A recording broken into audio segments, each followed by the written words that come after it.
Hi everybody, my name is Benom Plumb. I'm Program Director and Associate Professor of Music Industry Studies and Music Management at the University of the Pacific. Thanks for being here. My presentation is called A Day in the Life, Team Merch at Red Rocks. Let's get started. So welcome to my glimpse into the pre-pandemic concert merchandise business.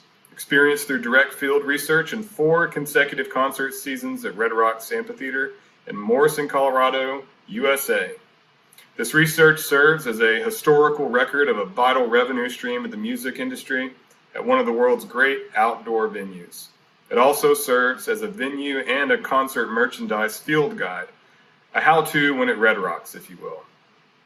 A warning here, there are real merch examples in this presentation, some of which may be considered offensive, so parental advisory, explicit content. If you'll notice the picture here, this is a typical pre-COVID merch crowd at the South Gate merch booth, which we lovingly refer to as the clamshell. And you can see that everyone's packed in like sardines, and quite often in these situations they were pushing the tables in, which sometimes required us to get on top of the tables and yell at everybody to move back. Everyone's going to get served. Everybody just chill. And you're going to see more of the clamshell here in a few moments. There are some research limitations to this. First, the findings are limited in scope to retail venue sales of concert merchandise at Red Rocks only. This does not include any other venue besides Red Rocks. But why would you need to be at any other venue besides Red Rocks?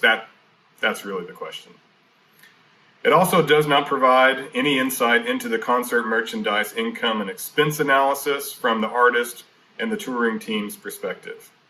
All this information comes directly from working in the field and primarily served to inform my teaching in the classroom.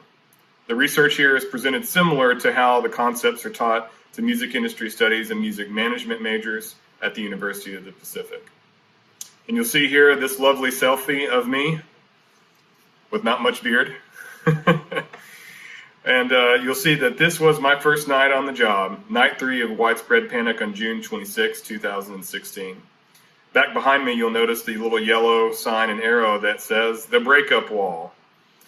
Virtually, pretty much every breakup and emotional relationship conversation that happened at a Red Rocks concert happened at this wall. I don't know why. I guess you can just get away from people. But there were a few times when those breakups meant that somebody was heading towards that south exit.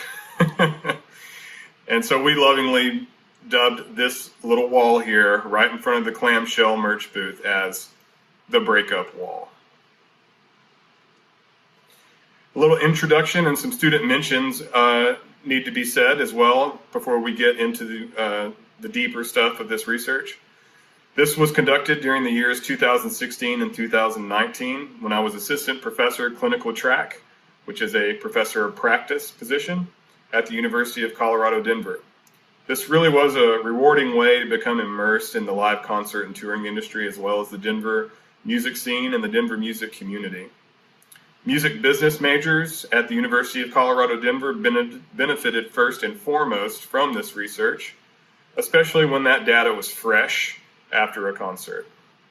Students and alumni became part of the research as ticketed concert fans, production managers, artist managers, and even performers at the show. Some students were hired on the merch team after graduating. So a special shout out to my friends back in Colorado. You'll see here from left to right, Professor Chris Daniels, Storm Glore, and Stan Sucher of CU Denver. Big virtual hugs to you guys. Also, a special thanks must be given to Kevin Sarg, who was merchandise manager of the Red Rocks merch team during my time there. Kevin is also an alumni of the CU Denver Music Industry Studies program, and it has to be said that the professor became the student of a former student of our music business program, and I think that's so cool. My primary expertise is in music publishing and music licensing. I come from the Nashville world, where I was previously vice president of licensing at Blue Water Music. primarily dealing with TV and film music and songwriters and royalties and copyright and all that kind of fun stuff. So concert merch was a new area of research for me. And if it was not for Kevin bringing me onto the team and allowing me to ask questions and really becoming his student, none of this research would be possible. So I got to give a big shout out to Kevin. And you can see here Kevin and his awesome dog Sky on top of the world in the Colorado mountains. Here also is a picture of Kevin backstage, just barely enough time to snap a picture because Kevin was a blur, always moving back and forth. It was hard to get a picture of him because that's how busy this job was. And he was really an awesome leader, and I appreciated his time there in this gig so much. And in the next picture, you can see here's Kevin guest lecturing to our students at CU Denver in my music business analysis class. So big thanks to Kevin, without which none of this research would be possible. Also, a notable former student mention has to be given to Maddie Casey, who was also on the Red Rocks merch team. And Maddie was also a tour manager for Glass Animals and the Game of Thrones tour, and lots of other live concert and touring gigs pre-COVID. And here you can see this is a picture of Maddie at Riot Fest 2015 with the CSC event crew holding it down. And Maddie was my former student, and after she graduated, Maddie actually referred me for this Red Rocks merch research job. And again, without Maddie, none of this would be possible. So big thanks to Maddie Casey. I also have to give a shout out to Donnie Miller, who is also known as Decadon. His artist name is Decadon. And he performed at Red Rocks on October 4th, 2019. And as you can see here with my Instagram post, it's not every day that you work merch for a former student at Red Rocks. So way to go, Donnie. And here is Decadon, somewhere in Arizona, I believe. So now we're going to go back in time. We're going to look at a few notable Red Rocks concerts and the hottest selling merch items. Then we're going to dive deeper into some of the numbers, and we're going to talk about the 10 rules of merch. So starting with 2019, and we're going to go backwards to 2016, I have to give a shout out to the Billie Eilish show on June 5th, 2019. The hottest selling merch items at the Billie Eilish show were $75 hoodies and pretty much everything else.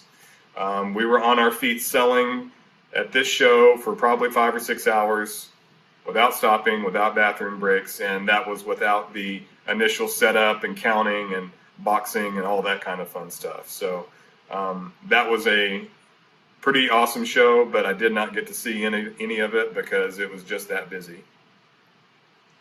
In the next slide, you'll see here, this is July 30th, 2018 at the Halsey Concert. The hottest selling merch item was not this $100 yellow jean jacket. The hottest selling merch item at the Halsey show were $35 tour tees. And as you can see in my Instagram comment, I'm going to sell the hell out of this Halsey yellow jean jacket, but of course, we did not. So I guess I wasn't a good enough model for it. I don't know. May 4th, 2017 was Chance the Rapper. And as you can see here, this is quite a lot of boxes, and this was not uncommon for quite of the bigger artists and headliners that would roll through Red Rocks. And I want to say that might have been just the first load, and there was a second load, maybe about half or maybe a quarter of what you see in this photo. So there was still more merch to count in and to set up besides all these boxes in that picture. Hottest selling merch item at Chance the Rapper was $40 tour tees. That's about as high as you can go for a tour tee. Also, Prophets of Rage, September 7th, 2016. Hottest selling merch items was not this Make America Rage Again hat. Way too tall, too boxy, and most people just simply didn't read the words and they thought that they were really selling MAGA hats, which, if you know anything about Tom Morello and Rage Against the Machine and Cypress Hill's political leanings, that would not have made any sense.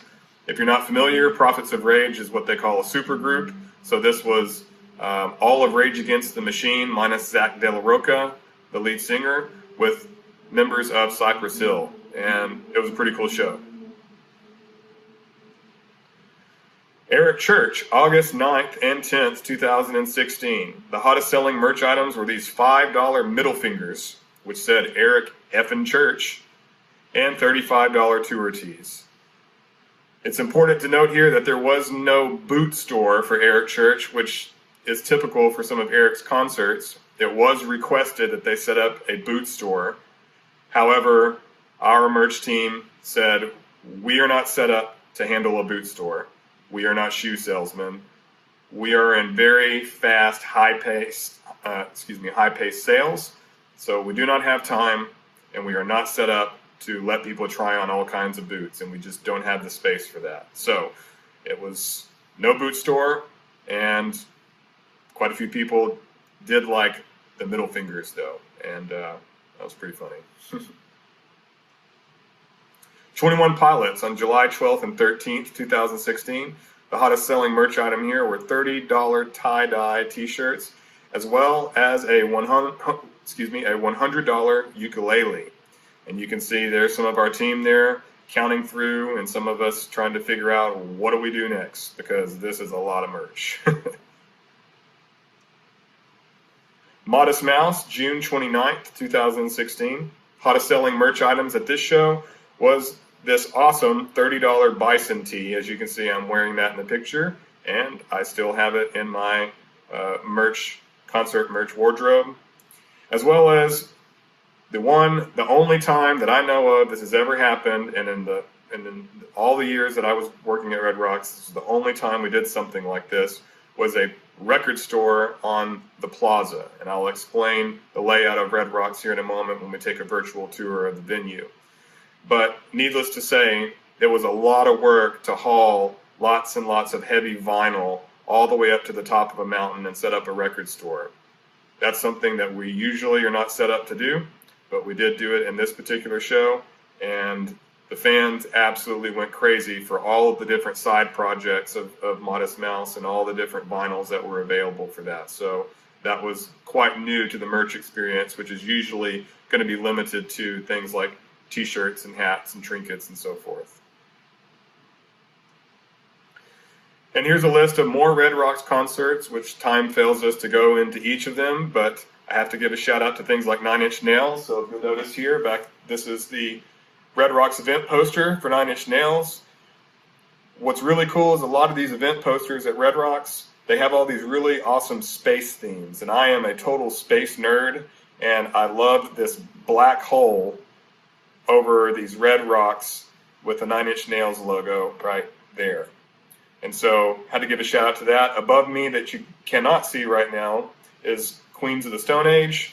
In addition to that, I worked Florence and the Machine, Casey Musgraves, Tom Petty and the Heartbreakers, Weezer, Yo-Yo Ma, Diana Ross, Tenacious D, Millennium, Big Gigantic, Ben Harper, Leon Bridges, One Republic, Jason Isbell, Lyle Lovett, Government Mule, Flight of the Conchords, as you can see in this selfie, where my caption is appropriately, "It's business time" at Flight of the Conchords, July 5th, 2016.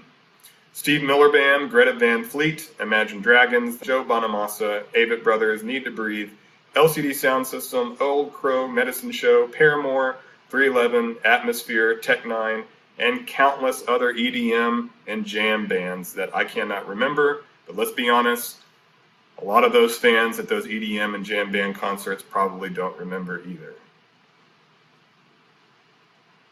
So now I will take you guys through the 10 rules of merch. These are my 10 rules of merch. Other people may have different rules, but over my experience in this research, these are some good rules to live by. So, merch rule number 1, know your venue. The official capacity is approximately 9,500, and the sellout is approximately 9,000 tickets. The venue is owned and operated by the City of Denver Arts and Venues. It was recently approved for concerts at 2,500 capacity with COVID restrictions. The first shows are scheduled in late April 2021, and I'm seeing new dates being added every day throughout the summer. But again, very limited capacity, and the merch sales are not going to be anything close to what they once were, or in some of the examples that I'm going to be giving today in the presentation. Though officially dedicated in 1941, the site has been sacred to Native Americans. That's the Ute tribe and others for ages. Some artists would begin the night with a ceremonial blessing by local tribes as a sign of respect and reverence, and I thought that was always very cool. The venue has virtual acoustic perfection between the three main rocks that borders the seating and the stage, and those, I'll show you in a moment, are stage rock, creation rock, and ship rock. If you take a look at this view here, this is the view that welcomed me arriving for work each show. It's usually set up as a park. That's why they call it Red Rocks Park and Amphitheater. And so when the park would close so that the production crew can come in and start setting things up for the show, everyone would leave the venue, and the only people that are allowed to be there are those who are approved to work the show, like production, security, merch, and so forth. And so when I would arrive for my shift, this was the most amazing view because it was just quiet. This is before sound check, and it feels like the whole venue is there just for you. And I would just sit there and take it in for a few minutes. I would try to arrive early so that I could take this in for a few moments and just give thanks for the experience before all hell broke loose at the show. So this was a very peaceful and calming thing to start the day before we had to begin the shift. All right, in this next slide, you'll see a close-up of the picture with some yellow sign indicators. So we're going to start from the back of the picture and move forwards into the amphitheater. You'll see in the back, very, very small off in the horizon, is the city of Denver. And as we get closer into the venue, you'll see stage rock. So that is the giant rock there that is behind the stage. And you'll see all these different layers.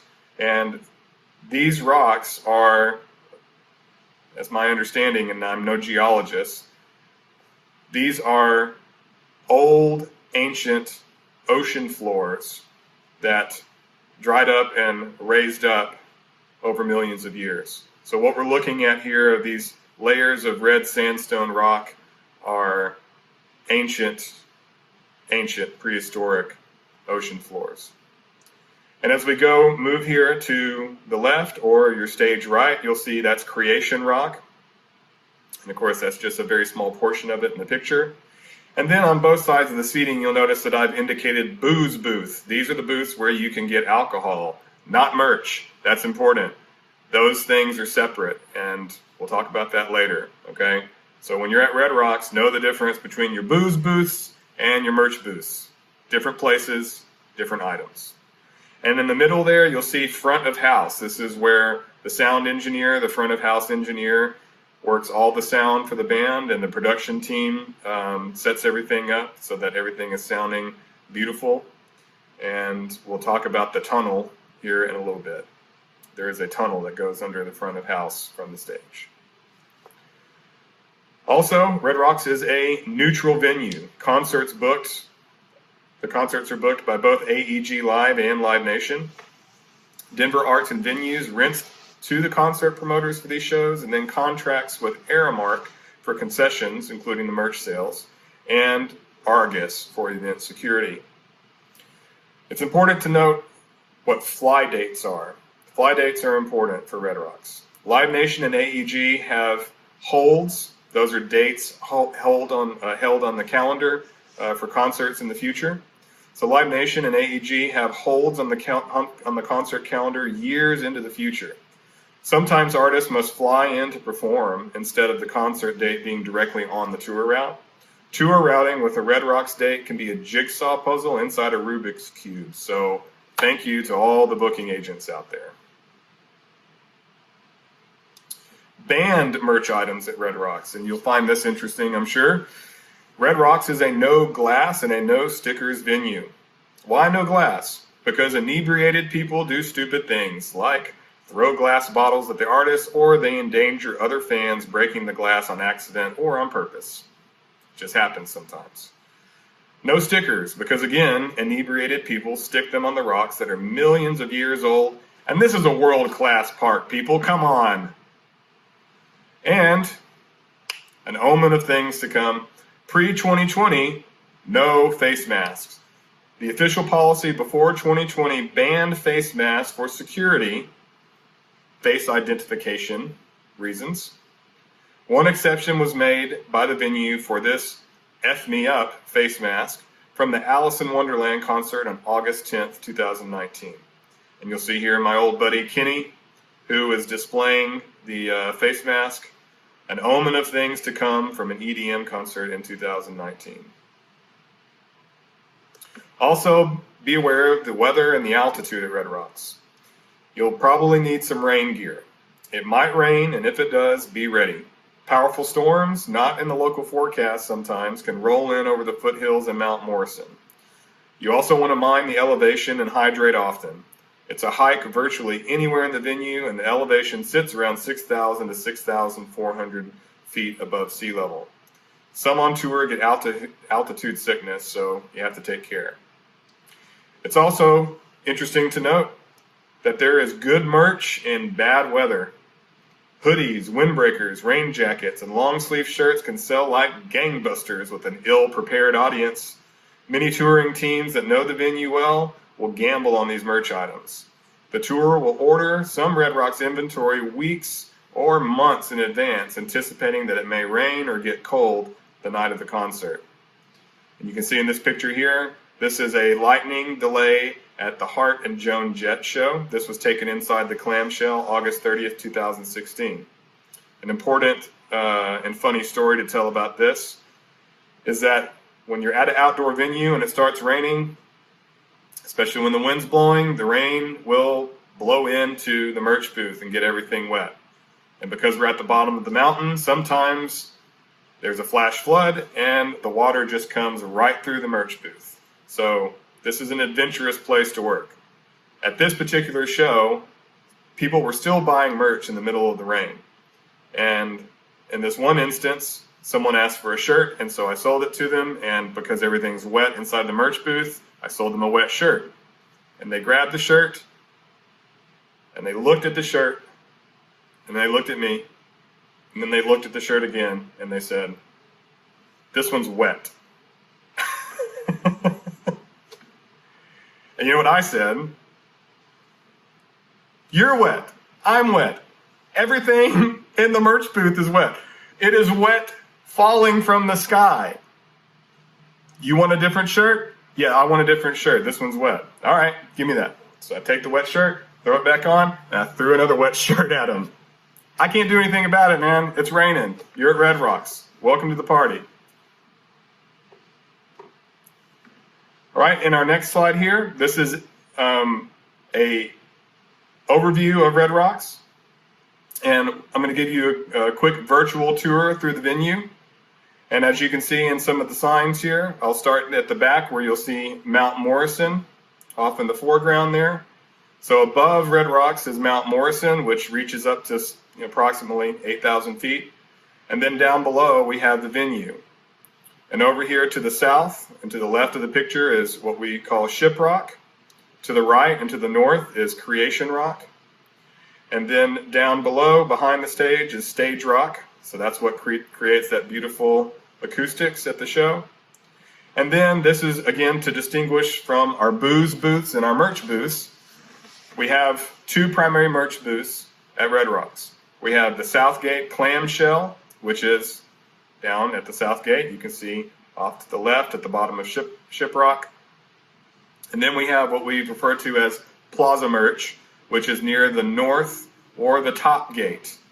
And those are our two primary places. We have one at the top of the mountain and one at the bottom of the mountain. So that would happen sometimes where we may have been out of something at the top and someone really wanted that item and we'd have to send them down all the way to the bottom. So you got to be prepared to get some exercise in if you really want that particular merch item.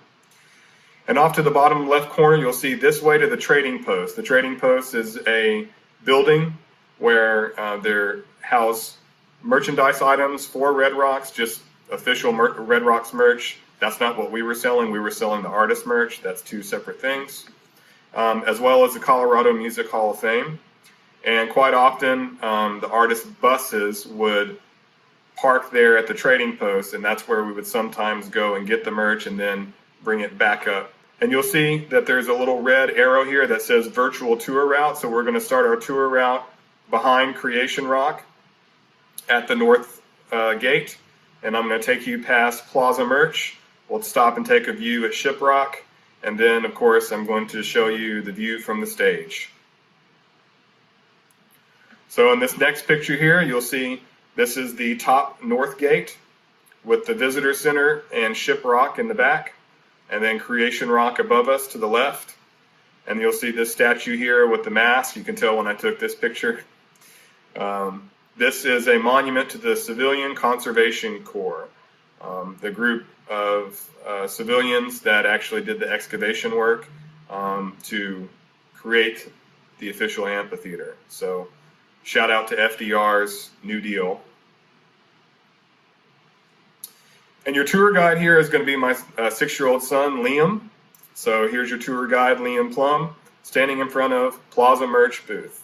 So typically you would see 2 boards full of merchandise in the back there, with anywhere from 2 to 4 vendors working this particular booth with Creation Rock directly behind us. In the next photo, you'll see Liam giving us some nice scale with Ship Rock in the background. And then again, there's another booze booth in the back. And as you look further back, you can see some of the foothills and the mountains. Really just an absolutely amazing view. And of course, the reason they call it Ship Rock is because it looks like the bow of a ship.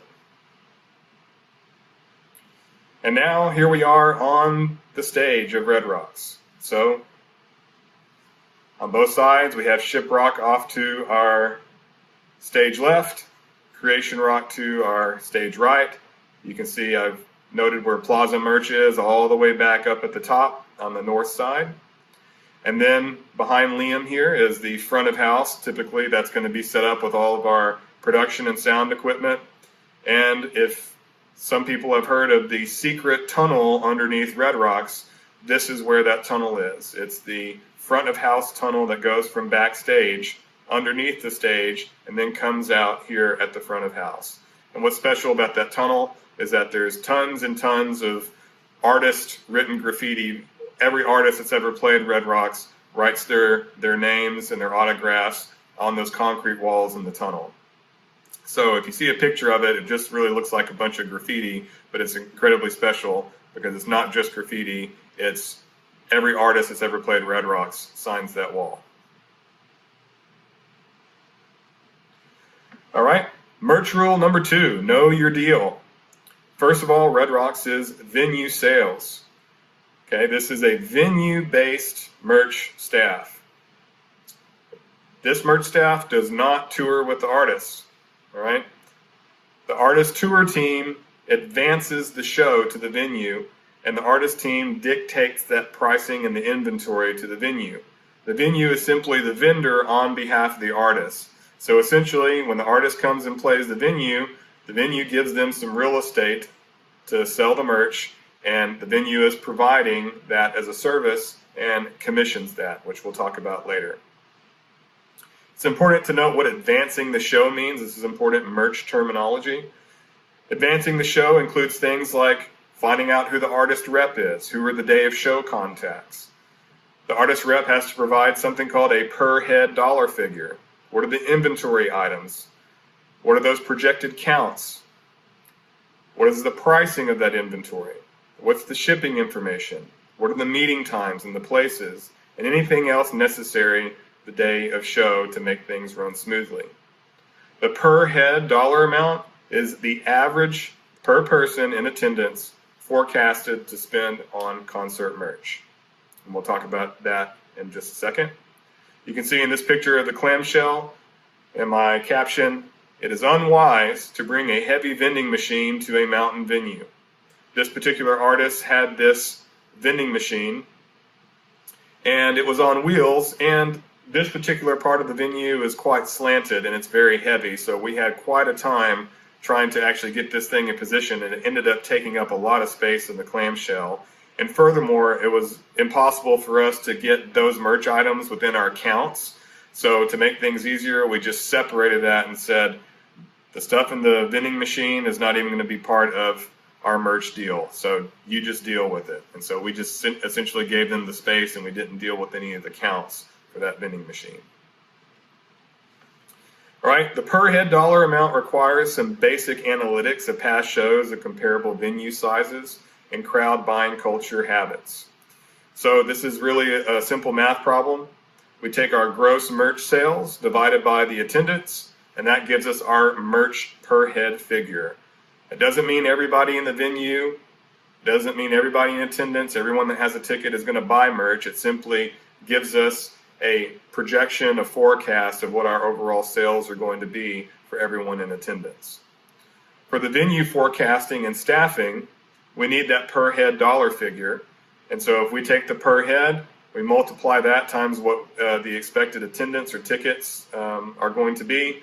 That tells us what we expect for our gross merch sales, and that number allows us to staff the merch for that particular show. In general, just a very wide range to give you some perspective on that. Each vendor can do about $10,000 to $20,000 in sales a night. So we use that figure to determine how many people we need to staff the show. Pre-2020, most one-night sellout shows would average $8 to $12 per head, while others broke records of up to $25 per head. So a typical per head for 2016 to 2019 was about $9 a head. So that's very simple math. We take $9 times the 9,000 sellout. We could expect $81,000 in gross merch. Our record breaker was $25, or a little bit over $25 per head. So $25 per head times the 9,000 sellout was over $225,000 in gross merch sales for one night. And I predict that that will hold the record at Red Rocks for a very long time to come. You can see in the side picture here that this is a good example of a nice, clean, and simple headliners board. This is Weezer. It's important to note, too, that headliners get the most real estate, otherwise known as just board space. So typically the headliner is going to get the whole first board, and then maybe a little of the second board, and then our supporting acts will get whatever space is left. Merch rule number 3, don't inflate the per head. So this is for my people out there who are on the touring team and working with the artist merch staff. Inflating the per head will cause some problems. So if you look at this, this is a picture from the Taste of Chaos tour, and it's very ironic because this was an absolute taste of chaos. If you look at all of the shirts and you look at the boards, how do you even know what to pick? You could just sit there and stare at this for an hour before you could figure out what to do.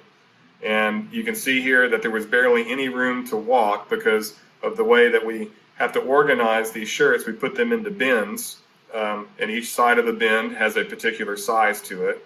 So if you start at the top of the bin, it goes small, medium, large, and then XL and XX usually goes in the middle of the bin. There were so many bins, there was so much merch, they had overshot this show so much that we were just overloaded with merch, and in fact, we basically counted out a very similar number to what we counted in. And most fans, when they looked at this, were just so overwhelmed, they just walked away. It was just overwhelming. It was too much to deal with. All right, here's another picture of unsold merch boxed up and ready to be shipped back. And you can see the first comment says, "Hey artist, you forgot to sell your merch, thanks." The next comment, "My newly born son is shaking his head in disappointment." Savage. Another person says, "Good thing I left you that roll of tape," because we had to go through a lot of it to tape up all this unsold merch. All right, and then finally someone says, "What a fun count out." So when you inflate the per head and you overshoot that, unfortunately it means that we are spending a lot of extra time and resources to box up this merch and ship it back. So we don't want to do that. Merch rule number 4, know your commission. Generally at Red Rocks, you're looking at a 10% to a 25% venue commission. In venue sales, usually the concert promoter and artist set the merch commission terms in the live concert agreement. Red Rocks commission is higher than most venues, particularly on what we call soft merch. So typically we're looking at a 25% commission for soft merch and 10% of what we refer to as hard merch. All right, soft merch equals clothing, apparel, posters, trinket items. Hard merch is considered media, vinyl, CDs, tapes. Sometimes event posters may be on the 90-10 split as well. And yes, sometimes we sold CDs and tapes, though not very much. Some artists received more favorable terms depending on their leverage, but the commissions were never higher than a 75-25 split of soft merch and a 90-10 split of hard merchandise. In this picture example, you can see I'm holding up a rolled up Casey Musgraves Red Rocks event poster reserved for her golden hour producer and co-writer Daniel Tashin. Of course, that won several Grammys. And so you'll see in a little bit in some of these merch rules, we don't typically reserve merch, but if you are the record producer of a headlining artist, we will reserve some merch for you. Shout out to Daniel too, an old client of mine from Nashville. Merch rule number 5, know your product and audience. The audience determines the product line. Red Rocks fans come to expect super special and scarce merch items. In particular, they want Red Rocks event posters for that night, and they want Red Rocks event tees for that night. Or if it's 2 nights or 3 nights, they want that for that particular Red Rocks event. For example, widespread panic is the poster crowd, and fans ask for the poster by graphic artist name. So you can see here on these poster examples 2 of my favorite widespread panic posters, one of which is right up here. You can see a little bit of this blue poster. That's the widespread panic Blucifer by J.T. Lucchesi. And that was one of my absolute favorite concert posters ever, because if you're from Denver and you've ever flown into Denver International Airport, you know who Blucifer is. Again, you can see some cool space themes here. And then to the right of that, we have a skinny up and down poster by the artist Chuck Sperry. And so when I worked these shows, the Widespread Panic fans would not refer to the Widespread Panic poster necessarily. They would say, give me the Sperry or give me the Lucchesi. And me being ignorant of these things when I first started selling, when they said, give me the Sperry, I said, what? What are you asking for? And they said, the Chuck Sperry, the Sperry poster behind you, dude. How can you work a Red Rocks Widespread Panic show and not know who Sperry is? I'm like, oh man, I had no idea what world I just stepped into. So the fans, sometimes they're into this, man, and you got to be on it. You got to be on it. Most Red Rocks and Colorado fans like vinyl as well. As I just mentioned, CDs and tapes do not sell well, but certain crowds definitely enjoy buying the vinyl. Some audiences ask for the specific manufacturer or material of the apparel. Like, is it Bella Canvas? Is it 100% cotton? Is it poly blend? All things that are difficult to keep up with when you work multiple shows for all sorts of bands who bring in all sorts of merch from all over the map with different material. So we're not always studied up on that particular merch line until we actually start touching it and counting it in that day. All right, merch rule number 6. No merch buying etiquette. All right, so let's go through this list. We can't make more merch, so please don't ask us to make more or to check the back. Trust me, if we had more of a sold out item, we would sell it to you. All right? We also can't hold merch for you. You are a grown-up. Keep up with your own merch. Unless, of course, you are a Grammy-winning record producer who is not present at the concert and would like that poster. I can do those things. But in general, just as a ticket-buying fan, we are not going to hold the merch for you. Waiting your turn and not cutting in line still applies in adulthood. We can also refuse service if we want to, and I have on several occasions. I've had people be so rude and terrible to me, I just say, I'm not going to serve you, you can go to somebody else, all right? That's a tough moment sometimes, because we're there to have fun, but some people are just really kind of jerks. We can trade merch items for the same value or higher, but all sales are final. There are no refunds. Also, we are human and cannot compute a dozen orders rattled off at one time. 2 to 4 orders at a time is manageable for a veteran. Also, realize that how you behave when buying concert merch reflects on your character, personality, and relationship dynamics. I learned a lot about the relationship dynamics of couples and of parents and kids by how they pick out a concert t-shirt. So have a little self-awareness, folks. Also, saying please and thank you, waiting patiently, paying in cash, and tipping gives you the gold star in concert merch buying etiquette. So take a cue from the metal fans. All of the metal fans know how to buy merch. They stand in a perfect line. They don't cut. They know exactly what they want. They say yes, they say please, they say thank you, they pay in cash, and they tip. So if you want to know how to buy merch, go to a metal show. Trust me. If you want to see the worst mess ever of buying merch at a show, go to an EDM show or a country show. I'm not even joking. All right? Also, fans, do not ask these questions or you could receive these answers. Question: will it shrink? That depends on how you do your laundry. Question: what size am I? Or my favorite, they don't even ask the question, they just do this. What? What size am I? I don't know, dude. What size do you normally wear? And my favorite is when they would go, oh, what size is my shirt? Can you see it? I'm not even playing. Question: can I get that one? Which one? There's like 30 shirts up on the board. The shirts are numbered. Give me a number. Question: can you give me a discount?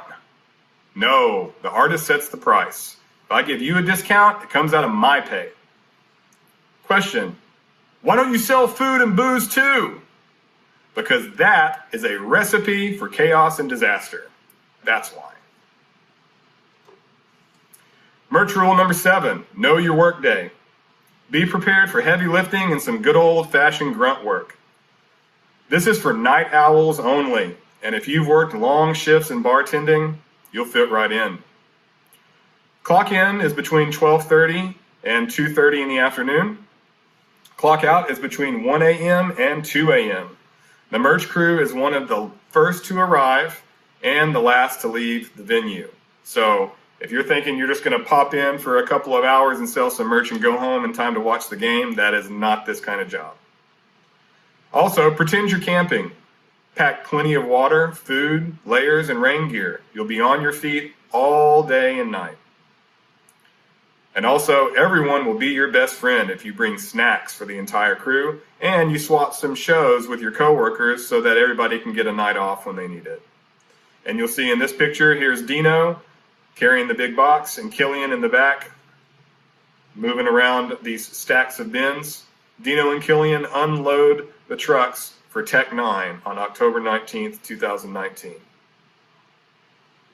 Merch rule number 8. Know your math and dozens. The job is fast-paced, high-volume sales. It requires quick and accurate money math. Keep a calculator to double-check every sale so you don't come up short at the end of the night. If we're moving too fast and we grab 2 posters instead of 1, or we sell that tour t-shirt for $35 instead of $40 or something like that, we're going to come up short at the end of the night, and that's a problem. We'll talk about the shortage in a minute. Also, prices are in increments of $5, so hopefully everyone can easily count by 5, but when you start getting big orders, it's important to double check those numbers. During the count in and count out, know how to count by 12s quickly, at least up to 120. Most merch should arrive in dozens and be counted by style, size, and placed in stacks of 12. No plastic wrap singles, please. That's the worst, okay? We want to stack these in dozens. All European produced merch typically arrives in 10s, and hoodies and jackets are counted in stacks of 6 due to their thickness and, of course, gravity. In the side picture here, you can see these event tees stacked in dozens by size. So Know how to count by 12s quickly. 12, 24, 36, 48, 60, 72, 84, 96, 108, 120. We always go as high as 10 stacks, and then if we get to 10, we'll start another. This is an interesting one too, because you can see everyone's kind of standing around and we're talking. There was a failure to communicate on this item between management and the band. They had sent in 2 event tees. One had a back, the other one did not. And that was a little bit of confusion because we weren't sure which one we were supposed to be selling or selling first. Merch rule number 9, know your settlement. After the walkout, that's when the show ends, the house lights come up, and then everyone files out of the show. So after the walkout, unsold merch is organized and counted the same as the count-in. One team member who writes legibly and is reliable will take down the remaining numbers for input onto the merch settlement spreadsheet. And then the venue merch manager compares the amount on the spreadsheet to the total amount of money collected in cash and credit card receipts. And if there is a shortage, that shortage is deducted from the venue share, not from the artist share. So if we come up short, it comes out of the venue commission. It's not going to come out of the artist share. In this side picture, you can see this is what a typical late night count out looks like. This was after Sublime with Rome and Tribal Seeds on June 27th, 2016. So counting out the merch by candlelight, so to speak, or by a couple of spotlights, because everybody else is filed out of the venue by this point. It's pretty much just production and merch and cleanup crew at this point.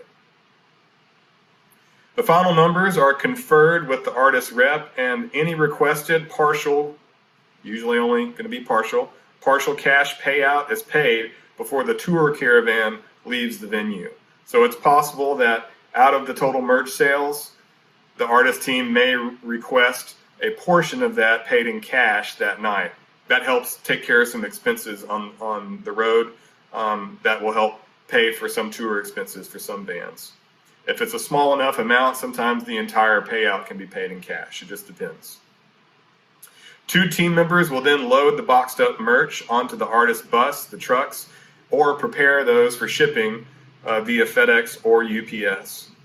The venue merch manager then completes payroll for the team out of that venue share, and that's prorated across all the workers into an hourly dollar figure. And then the venue team is going to be paid that payroll usually about 2 weeks after the show. And when all that's done, the merch team can clock out and go home for the night. And usually there's a deer that will be nearby to say goodnight. Because wild deer, raccoons, and skunks, they call Red Rocks home too. There was a family of raccoons that lived right behind the clamshell, and they were fat. All right, so this is what a sample merch settlement spreadsheet looks like. We're going to zoom in on this in just a moment. So I'm calling this the Alpha Artist Soft Merch Settlement Spreadsheet because I'm not showing any actual artist merch settlements.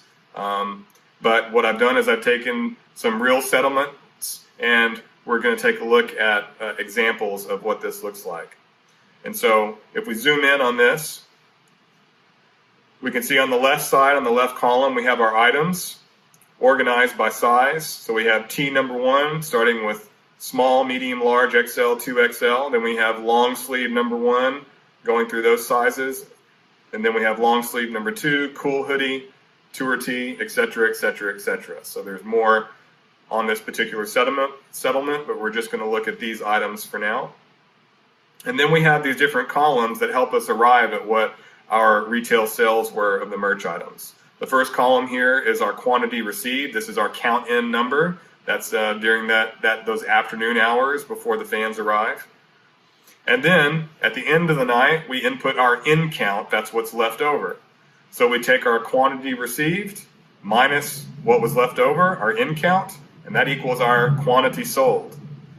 Our quantity sold number then gets multiplied by the selling price of each item. So you can see here we've got $35 t-shirts, $50 long sleeves, and $65 hoodies.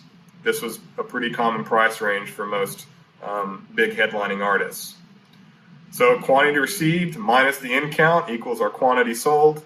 Our quantity sold times our selling price equals our retail sales for each size. And we need these in each size so that we know that our counts are correct at the end of the night.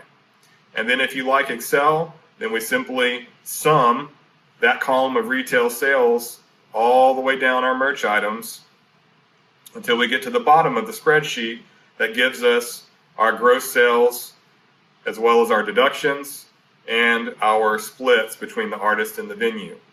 And so the end of these merch settlements are essentially broken up into two parts. First, we have our gross sales. So you can see here, our gross sales were $204,400. And so if we were to convert that to our per head number, $204,400 divided by 9,000 in attendance of a sellout crowd, that gives us $22.71 per head. That's very close to our record breaker, but not quite. So we take our gross sales of over $204,000 in one night. You know, I mean, most people can't make that in a year or a couple years, but here we are.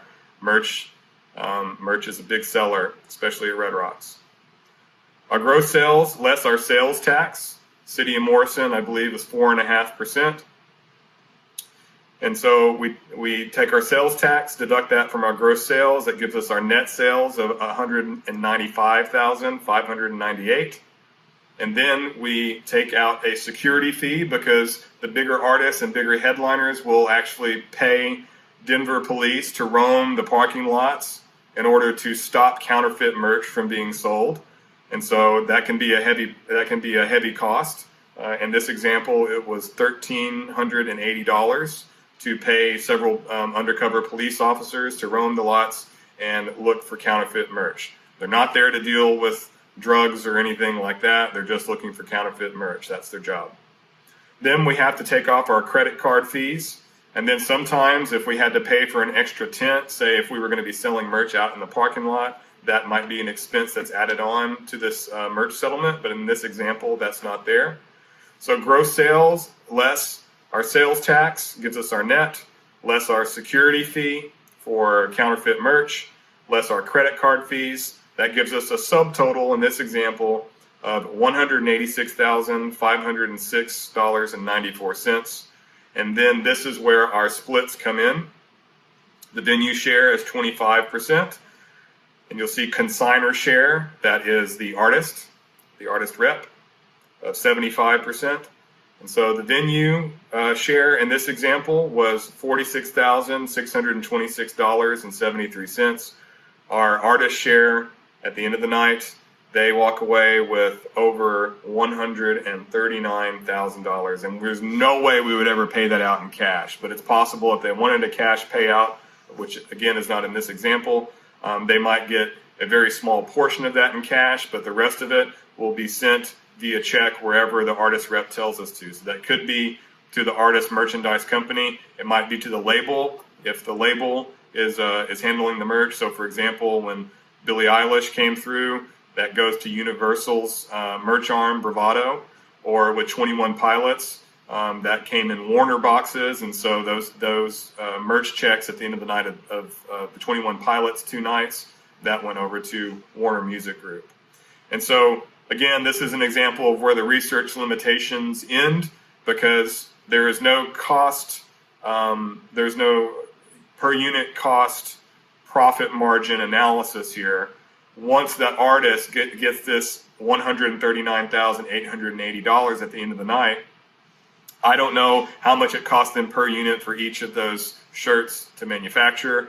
I don't know what the artist deal is with their merch company. I don't know what the artist deal is with their record company. I was not privy to those things. So again, that's where this research ends. And finally, for merch rule number 10, have fun. You work in live music. And you can see here in these pictures, these are some fun pictures of our team. On the left there, this is our end of season party. And then on the right, we've got some fun and interesting hoodie jackets that were sold. And of course, the merch team is sporting those and looking fly. So thanks so much. I look forward to your questions. And here are my work citations. And I really appreciate the opportunity to talk to you guys about merch at Red Rocks. And again, look forward to discussing with my colleagues and getting your questions.